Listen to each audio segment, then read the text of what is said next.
ನಮಸ್ಕಾರ. Speed plus ಕರ್ನಾಟಕದ ವಿಶೇಷ ಕಾರ್ಯಕ್ರಮಕ್ಕೆ ಸ್ವಾಗತ. ನಾನು ನಿಮ್ಮ ಕಿರಿಕೀರ್ತಿ. ಈ ಕರಾವಳಿ ನೆಮ್ಮದಿಯಾಗಿರಕ್ಕೆ ಬಿಡಲ್ಲ. ಅಂದರೆ ಅಲ್ಲಿ ಏನಾದರೂ ಒಂದು ನಡೀತಾನೆ ಇರುತ್ತೆ. ಅದರಲ್ಲೂ ಈ ಹಿಂದೂ ಮುಸ್ಲಿಂ ಗಲಾಟೆಗಳಂತೂ ಅಲ್ಲಿ ಕಂಟ್ರೋಲ್ಗೆ ಸಿಗಲ್ಲ. ಅಲ್ಲಿ ಅಂದರೆ ಅಲ್ಲಿನ ಪೊಲೀಸ್ನವ್ರಿಗೆ ದೊಡ್ಡ ತಲೆನೋವು ಏನು ಅಂತಂದರೆ ಈ ಧರ್ಮಗಳ ನಡುವಿನ ಯುದ್ಧ. ಅಲ್ಲಿ ಬಾರ್ಡ್ರಲ್ಲಿ ನಮ್ಮ ಸೈನಿಕರು ಈ ಪಾಕಿಸ್ತಾನದ ವಿರುದ್ಧ ಯುದ್ಧ ಮಾಡ್ತಾ ಇದ್ದರೆ ಇಲ್ಲಿ ಧರ್ಮದ ಯುದ್ಧ. ಇದು ಮುಗಿಯೋದೇ ಇಲ್ಲ. ನಾನು ಅದನ್ನೇ ಹೇಳಿದ್ನಲ್ಲ. ಯಾಕೆ ಹೇಳ್ತಿದ್ದೀನಿ ಈ ಮಾತು ಅಂತಂದರೆ ಮತ್ತೊಂದು ಮರ್ಡ್ರು. ಮಂಗಳೂರಿನಲ್ಲಿ ನೆನ್ನೆ ಸುಹಾಸ್ ಶೆಟ್ಟಿ ಅನ್ನೋ 32 ವರ್ಷದ ಒಬ್ಬ ಯುವಕನ ಕೊಲೆಯಾಗಿದೆ. ಹಿಂದೂ ಕಾರ್ಯಕರ್ತ, ಮುಂಚೆ ಸಂಘಟನೆ ಜೊತೆಗಿದ್ದವರು, ಇತ್ತೀಚೆಗೆ ಸ್ವಲ್ಪ ಸಂಘಟನೆಯಿಂದ ದೂರ ಇದ್ದು ತಾನಾಯಿತು, ತನ್ನ ಕೆಲಸ ಆಯಿತು, ತನ್ನ ವ್ಯವಹಾರ ಆಯಿತು ಅಂತ ಮಾಡ್ಕೊಂಡಿದ್ದಂತಹ ಮನುಷ್ಯ. ಇವ್ರಿಗೂ ಹಿಸ್ಟ್ರಿ ಇದೆ, ಇಲ್ಲ ಅಂತಲ್ಲ. ಪ್ರವೀಣ್ ನೆಟ್ಟಾರು ವಿಚಾರ ನಿಮ್ಗೆಲ್ರಿಗೂ ಗೊತ್ತಿದೆ. ಪ್ರವೀಣ್ ನೆಟ್ಟಾರು ಹತ್ಯೆ ಆದಮೇಲೆ ಅದಾಗಿ 2 ದಿನಕ್ಕೆ ಫಾಜಿಲ್ ಅಂತ ಹೇಳಿ ಮುಸ್ಲಿಂ ಯುವಕನ ಒಬ್ಬನ ಹತ್ಯೆ ಆಗುತ್ತೆ. ಅಂದರೆ ರಿವೆಂಜನ್ನು 2 ದಿನದಲ್ಲಿ ತೊಗೊಂಡಿರ್ತಾರೆ. ಆ ಫಾಜಿಲ್ನ ಹತ್ಯೆ ಕೇಸಿನಲ್ಲಿ ಈ Suhas Shetty one of the ಆರೋಪಿ, ಪ್ರಮುಖ ಆರೋಪಿ. ಬೇಲ್ ಮೇಲೆ ಹೊರಗಡೆ ಇದ್ದು ಅವ್ರ ಪಾಡಿಗೆ ಅವ್ರು ಕೆಲಸ ಮಾಡ್ಕೊಂಡಿದ್ರು. ಆದರೆ ನೆನ್ನೆ ಅವ್ರ ದಿನ ಚೆನ್ನಾಗಿರಲಿಲ್ಲ. ಮೊನ್ನೆ ದಿನ ಚೆನ್ನಾಗಿರಲಿಲ್ಲ. ಇನೋವಾ ಕಾರಲ್ಲಿ ಫ್ರೆಂಡ್ ಜೊತೆಗೆ ಹೋಗ್ತಾ ಇದ್ರು. ಇದ್ದಕ್ಕಿದ್ದಂಗೆ ಒಂದು ಸ್ವಿಫ್ಟು, ಇನ್ನೊಂದು ಫಿಶ್ ಪಿಕಪ್ ವೆಹಿಕಲು, ಎರಡೂ ಆ ಕಡೆ ಈ ಕಡೆಯಿಂದ ಅಡ್ಡ ಹಾಕಕ್ಕೆ ಬರ್ತವೆ. ಇವ್ರಿಗೆ ಗೊತ್ತಾಗುತ್ತೆ ಎಲ್ಲೋ ಮಿಸ್ ಹೊಡಿತಾ ಇದೆ. ಮಕ್ಕಳು ನೋಡಿದ್ರೆ ಅನ್ಸುತ್ತೆ, ಓ ಇಲ್ಲ ಇವ್ರು ನಮ್ಮನ್ನು ಅಟ್ಯಾಕ್ ಮಾಡಕ್ಕೆ ಬರ್ತಿದ್ದಾರೆ ಅಂತ ಗೊತ್ತಾದ ತಕ್ಷಣ ವೆಹಿಕಲ್ಲು ಯಗಮಗ ಹೊಡಿಯೋಕ್ಕೆ ಶುರು ಮಾಡ್ತಾರೆ. ಸುಹಾಸ್ ಶೆಟ್ಟಿ ಇದ್ದಂಥ ವೆಹಿಕಲ್ ವೇಗಕ್ಕೆ ಒಂದು ಕಟಿಂಗ್ ಶಾಪ್ಗೆ ಹೋಗಿ ನುಗ್ಬಿಡುತ್ತೆ ಗಾಡಿ. ಇನ್ನೂ ನುಗ್ಗದ ಮೇಲೆ ಇಳಿಬೇಕಲ್ಲ ಕೆಳಗಡೆ. ಇನ್ನೇನು ಇಳ್ದ ಅಂತ ಹೇಳಿ ಇಳಿದು ಓಡೋ ಟೈಮ್ನಲ್ಲಿ ಸೇರಿಕೊಂಡು ನಡು ರಸ್ತೆಯಲ್ಲಿ, ರೋಡ್ ಸೆಂಟ್ರಲ್ಲಿ ಲಾಂಗು ಮಚ್ಚುಗಳನ್ನ ಹಿಡ್ಕೊಂಡು ಲಿಟ್ರಲಿ ಕೊಚ್ಚಿ ಮುಗಿಸ್ಬಿಡ್ತಾರೆ. 11 ಏಟು ಬೀಳುತ್ತೆ. 11 ಏಟು ಸಾಧ್ಯನೇ ಇಲ್ಲ ಚೇತರಿಸ್ಕೊಳ್ಳೋಕ್ಕೆ ಅನ್ನೋಷ್ಟರೊಳಗೆ ಜೀವ ಹೋಗ್ಬಿಡುತ್ತೆ.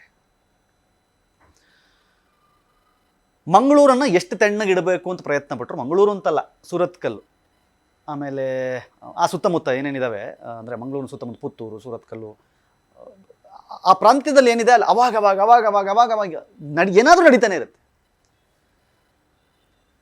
ಅತಿ ಹೆಚ್ಚು ಧರ್ಮಾಧಾರಿತ ಹತ್ಯೆಗಳು ನಡೆಯೋದು ಇಲ್ಲೇ ಕರಾವಳಿ ಜಿಲ್ಲೆಗಳಲ್ಲೇ ಜಾಸ್ತಿ. ಹಿಂದುತ್ವನೂ ಅಷ್ಟೇ ಸ್ಟ್ರಾಂಗ್ ಬೆಲ್ಟಲ್ಲಿ. ಆದರೆ ಮುಸ್ಲಿಮ್ರದ್ದು ಪ್ರಾಬಲ್ಯ ಇದೆ. ಜೀವಗಳು ಹೆಚ್ಚಾಗಿ ಹೋಗೋದು ತಿಳಿದು ಹಿಂದೂಗಳದೇ. ಇದೊಂದು ದುರಂತ. ಬಟ್ ಆಶ್ಚರ್ಯ ಏನಾಗುತ್ತೆ ಅಂತಂದರೆ ಇಂತಹ ಸಂದರ್ಭದಲ್ಲಿ ಪಾಪ ಪೊಲೀಸ್ ಇಲಾಖೆಯವರು ಪಾಪ ಅವ್ರೇನು ಕಾಯ್ಕೊಂಡು ಕೂತಿರೋಕ್ಕಾಗುತ್ತೆ? ಯಾರು ಎಷ್ಟೊತ್ತಿಗೆ ಯಾರು ಎಲ್ಲಿ ಮರ್ಡರ್ ಮಾಡ್ತಾರೆ ಅಂತ ಹೇಳಿ ಕಾಯ್ಕೊಂಡು ಕೂತ್ಕೊಳ್ಳೋಕೆ ಏನಾಗಲ್ಲ ಬಿಡಿ, ಸೆಕೆಂಡ್ರಿ. ಆದರೆ ಇದಕ್ಕೆ ಪ್ರತ್ಯುತ್ತರವನ್ನು ಹೇಗೆ ನೀಡೋದು? ಈಗ ಪೊಲೀಸರೇ ನೀಡಬೇಕಲ್ವಾ, ಕಾನೂನಾತ್ಮಕವಾಗಿ ನೀಡಬೇಕು. ಈಗ ನನ್ನ ಪ್ರಕಾರ ಹೋಮ್ ಮಿನಿಸ್ಟ್ರದೊಂದು ಬೈಟ್ ಬರುತ್ತೆ. ಎಂಥ ಕ್ರಮ? ಕಠಿಣ ಕ್ರಮದೊಂದು ಬೈಟ್ ಬರುತ್ತೆ. ಈಗ ಸತ್ತಿರೋದು ಹಿಂದೂ ಆಗಿರೋದ್ರಿಂದ ಅಂಥ ಸೀರಿಯಸ್ ಆಗೇನು ತಗೊಳ್ಳೋಕ್ಕೆ ಹೋಗಲ್ಲ ಅನಿಸುತ್ತೆ ನನ್ನ ಪ್ರಕಾರ. ಆದರೆ ಈ ತರಹದ ಘಟನೆಗಳು ಭಯ, ಆತಂಕವನ್ನು ಸೃಷ್ಟಿ ಮಾಡ್ತವೆ. ನಾಗರಿಕರಲ್ಲಿ, ಸಾರ್ವಜನಿಕರಲ್ಲಿ ನೆಮ್ಮದಿಯನ್ನು ಹಾಳು ಮಾಡ್ತವೆ. ಪದೇ ಒಂದು ಊರು ಈ ತರಹದ ಘಟನೆಗಳಿಂದ ಗುರುತಿಸ್ಕೊಳ್ತಾ ಇದ್ದರೆ ಆ ಊರಿನ ಘನತೆ, ಗೌರವ, ನೆಮ್ಮದಿ ಎಲ್ಲದಕ್ಕೂ ಚ್ಯುತಿ ಬರುತ್ತೆ. ಆಸ್ ಆಫ್ ನೌ ಮೀಟರ್ ಹೆಂಗಿರುತ್ತೆ ಅಂತಂದರೆ, ಅಂದರೆ ಗಟ್ಸ್ಬೇಕಲ್ವಾ? ಈಗ ನಾನು ಹೇಳೋದು, ಹೇಗಾಗ್ತವೆ ಹತ್ಯೆಗಳು? ಗೊತ್ತಿಲ್ಲದೆ ಹಿಂದಿನಿಂದ ಹೋಗಿ ಚುಚ್ಚಿಬಿಡೋದು, ಎಲ್ಲಿಗೋ ಕರ್ಕೊಂಡು ಹೋಗಿ ಪ್ಲ್ಯಾನ್ ಮಾಡಿ ಹೊಡೆದಾಕ್ಬಿಡೋದು, ಅನಾಥ ಶವ ಮಾಡಿ ಬಿಸಾಕ್ಬಿಡೋದು, ಇದೆಲ್ಲ ಆ ಕಡೆ. ಆದರೆ ಮಂಗಳೂರಿನ ಒಂದು ಏರಿಯಾದ ನಡು ರಸ್ತೆಯಲ್ಲಿ ಲಾಂಗು ಮಚ್ಚುಗಳನ್ನು ಹಿಡ್ಕೊಂಡು ಬಂದು ನೇರ ಹೊಡಿತಾರೆ ಅಂತಂದರೆ ಲಾ ಆ್ಯಂಡ್ ಆರ್ಡರ್ ಮೇಲೆ ಎಷ್ಟರ ಮಟ್ಟಿಗೆ ಅವರಿಗೆ ಒಂದು ನೆಗ್ಲಿಜೆನ್ಸಿ ಇರಬೇಕೆ? ಯಾವನೇನು ಮಾಡ್ಕೊಳಕ್ಕಾಗಲ್ಲ ನಮ್ಮನ್ನು ಅಂತ. ನಮ್ಮನ್ನು ನಡು ರಸ್ತೆಯಲ್ಲಿ ಬಂದು ಒಬ್ಬನ ಕೊಚ್ಚಿಸ್ತೀವಿ. How easier? ತಲೆನೇ ಕೆಡ್ಸ್ಕೊಂಡಿಲ್ಲ ಅವರು. ಒಬ್ಬನನ್ನು ಅಟ್ಟಾಡಿಸ್ಕೊಂಡು ಬಂದು ಎರಡು ಗಾಡೀಲಿ ನೀಟಾಗಿ ಅವನು ಹೋಗಿ ಆಯತಪ್ಪಿ ಅಂದರೆ ಕಂಟ್ರೋಲ್ಗೆ ಸಿಗದೇನೆ ಗಾಡಿ ಹೋಗಿ ನಿಲ್ಲಿಸಿ ಅವನು ಇಳಿದ ತಕ್ಷಣ ಅಟ್ಟಾಡಿಸ್ಕೊಂಡು ಹೋಗಿ ನಡು ರಸ್ತೆಯಲ್ಲಿ ಜನನಿಬಿಡ ಪ್ರದೇಶದಲ್ಲಿ ಹೊಡಿತೀರಿ ಅಂತಂದರೆ ಲಾ ಆ್ಯಂಡ್ ಆರ್ಡರ್ ಏನಾಗಿದೆ ಅಂತ. ಎಲ್ಲಿದೆ ರೀ? ಯಾವ ಲಾ ಆ್ಯಂಡ್ ಆರ್ಡರ್ ಹೇಳಿ? ಇವಾಗೇನು ಪಾಪ ಅಲ್ಲಿನ ಕಮಿಷ್ನರ್ಗೆ, ಅಲ್ಲಿನ ಆಫೀಸರ್ಸ್ಗಳಿಗೆ ಈ ಫೋನ್ ಹೋಗ್ತು, ಏನು ಮಾಡ್ತಾ ಇದ್ದೀರಾ, ಏನಾಗುತ್ತೆ ಏನಾಗುತ್ತೆ, ಏನು ಮಾಡೋದು ಸ್ವಾಮಿ, ಅವ್ರಿಗೆ ಅಷ್ಟು ಧೈರ್ಯ ಬಂದ್ಬಿಟ್ಟಿದೆಯಲ್ಲ, ನಾವು ಏನು ಬೇಕಾದ್ರೂ ಮಾಡ್ಬೋದು ಅಂತ. ಆ ಧೈರ್ಯ ಕೊಟ್ಟವ್ರು ಯಾರು? ಆ ಧೈರ್ಯ ಕೊಟ್ಟವ್ರು ಯಾರು ಅವ್ರಿಗೆ? ನಾವೇನು ಮಾಡಿದ್ರು ನಡೆಯುತ್ತೆ, ನಾವು ಹೆಂಗೆ ಮಾಡಿದ್ರು ಜಯಿಸ್ಕೊಂಡು ಬರ್ತೀವಿ, ನಮ್ಮ ಸಪೋರ್ಟಿಗೆ ಯಾರೋ ಇದ್ದಾರೆ ಅಂದರೆ ಯಾರವ್ರ ಸಪೋರ್ಟಿಗೆ ಇರೋರು? ಪೊಲೀಸರಿಗೆ ತಲೆ ಕೆಡಿಸ್ಕೊಳ್ಳದೆ, ಸಾರ್ವಜನಿಕರಿಗೆ ತಲೆ ಕೆಡಿಸ್ಕೊಳ್ಳದೆ, ಯಾವನಿಗೂ ತಲೆ ಕೆಡಿಸ್ಕೊಳ್ಳದೆ ಏಕಾಏಕಿ ನಡು ರಸ್ತೆಯಲ್ಲಿ ಮಾರಾಮಾರಿ ಮಾಡುವಷ್ಟು ಒಂದು ತಾಕತ್ತಿದೆ ಅಂತಂದರೆ ಅವ್ರಿಗೆ ಆ ಧೈರ್ಯ ಕೊಟ್ಟವರು ಯಾರು? ಪರಶುರಾಮನ ನೆಲದಲ್ಲಿ ಪರಶುರಾಮನ ಭಕ್ತರಿಗೆ ಅಲ್ಲಿ ಇವತ್ತು ನೆಮ್ಮದಿಯಾಗಿ ಬದುಕಕ್ಕಾಗ್ತಾ ಇಲ್ಲ. ಯಾವನ್ನ ಯಾವ ಟೈಮಲ್ಲಿ ಯಾರು ಹೊಡೆದಾಕ್ತಾರೆ ಗೊತ್ತಿಲ್ಲ.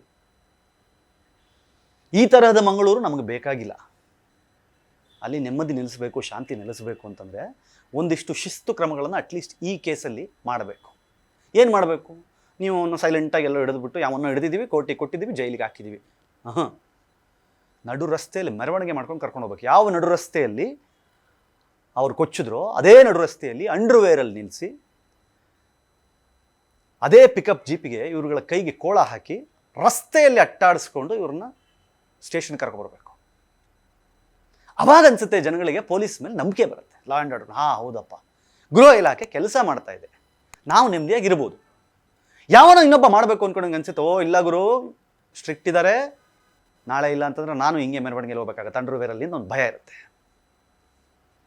ಇಲ್ಲ ಅಂತಂದರೆ ಇಟ್ಸ್ ಅ ಪ್ರಾಸೆಸ್. ತಗೋ, ಕರ್ಕೊಂಡೋಗು, ಜೈಲಲ್ಲಿ ಹಾಕೋ, ಬೇಲ್ ತಗೋ, ವಾಪಸ್ ಬಾ, ಮತ್ತೆ ಮಾಡ್ರು ಮಾಡು, ಮತ್ತೆ ಹೋಗು, ಬೇಲ್ ತಗೋ, ವಾಪಸ್ ಬಾ. It never works like this. ಮಂಗಳೂರನ್ನ ನೆಮ್ಮದಿಯಾಗಿ ಇಡಬೇಕು ಅಂತಂದರೆ, ಮಂಗಳೂರಿನ ಜನರಿಗೆ ಇವಾಗ ಒಂದು ಪೊಲೀಸರ ಮೇಲೆ ಒಂದು ಆಶಾಭಾವನೆ ಬರಬೇಕು ಅಂತಂದರೆ, ಅವರಿಗೆ ಹೌದಪ್ಪ ನಾವಿಲ್ಲಿ ನೆಮ್ಮದಿಯಾಗಿ ಬದುಕಬಹುದು ಅಂತ ಅನ್ನಿಸ್ಬೇಕು ಅಂತಂದರೆ ಆಗಬೇಕಾಗಿರೋದು ಇದು. ಸುಹಾಸ್ ಶೆಟ್ಟಿ ಹೋಗಾಯ್ತು, ಗೊತ್ತಿಲ್ಲ ಇನ್ನೆಷ್ಟು ಜನ ಹೋಗ್ತಾರೋ, ಯಾರ್ಯಾರು ಹೋಗ್ತಾರೋ ಸೆಕೆಂಡ್ರಿ. ಇದು ನಿಲ್ಲಲ್ಲ. ನಾನು ಹೇಳ್ತೀನಲ್ಲ, ಈಗ ಹಿಂದೂ ಕಾರ್ಯಕರ್ತ ಒಬ್ಬ ಹೋದ ಅಂತ ತಕ್ಷಣ ಹಿಂದೂ ಕಾರ್ಯಕರ್ತರ ಮೈಂಡಲ್ಲಿ ಏನು ಬರುತ್ತೆ? ಇವಾಗ ಇವ್ರ ತಲೆಯಲ್ಲಿ ನೋಡುತ್ತೀಯ. ನಾನು ಹೇಳೋದು ಅದನ್ನು ಬಿಡಿ. ಆ ಥರದ್ದು ಆಲೋಚನೆಗಳನ್ನ ಹೊರಗಡೆ ಇಟ್ಟರೆ ಮಾತ್ರ ಇದಕ್ಕೊಂದು ಫುಲ್ ಸ್ಟಾಪು. ಇಲ್ಲ ಅಂತಂದರೆ ದಿಸ್ ಇಸ್ ಅ ಪ್ರಾಸೆಸ್. ದಯವಿಟ್ಟು ಅದನ್ನೆಲ್ಲ ಸೈಡಿಗಿಟ್ಟು, ಇದಲ್ಲ ಕೋಮು ದ್ವೇಷನೋ, ಹತ್ಯೆಗಳು, ಬಡದಾಟಗಳು, ಇದೆಲ್ಲ ಬೇಕಾಗಿರೋದು ಮಂಗಳೂರಿಗೆ, ಇದೆಲ್ಲ ಬೇಕಾಗಿರೋದು ಕರ್ನಾಟಕಕ್ಕೆ.